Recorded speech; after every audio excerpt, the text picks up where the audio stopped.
Pemirsa, kita ingat dimanapun berada, saat ini saya sedang berada di Desa Pulo, Kecamatan Sekolah Pesisir, Kabupaten Nagan Raya. Dan saat ini kita akan melihat hasil potensi daerah di Desa Pulo yang merupakan daerah pesisir di dekat pantai yang berada di Kabupaten Nagan Raya. Mari kita melihat suatu keunggulan produk di Desa Pulo, Kabupaten Nagan Raya.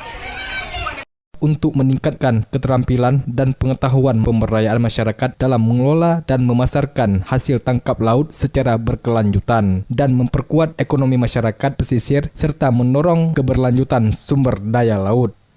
Pemirsa, RINet dimanapun berada, kita akan lakukan dengan kelompok besar yang berada di Desa Pulo, Kabupaten Nagan Raya yang merupakan ciri khas dalam pemberdayaan masyarakat, yaitu pembuatan abon dengan crispy dengan berbagai varian rasa bagi masyarakat untuk kita lakukan juga. Dan ada nugget yang merupakan makanan yang diolah untuk yang akan dijual kepada konsumen. Baik, Ibu, dengan Ibu saya, nama Ibu?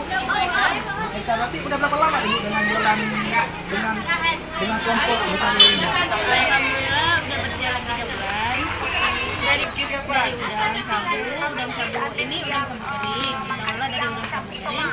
Kalau nugget dari udang sabu basah. Ini dari kalau nugget ini per kartnya 18.000, kalau cipi 12.000.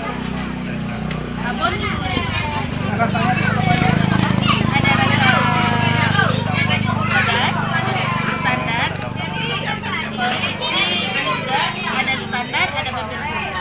berarti untuk berapa gram? Ini 1 gram. Kalau yang besarnya 2 gram. Untuk dengan harga Dengan harga ini cuma 23.000 yang besar. Kalau yang kecilnya cuma 14.000. Melalui program tersebut untuk meningkatkan perekonomian masyarakat di kawasan pesisir.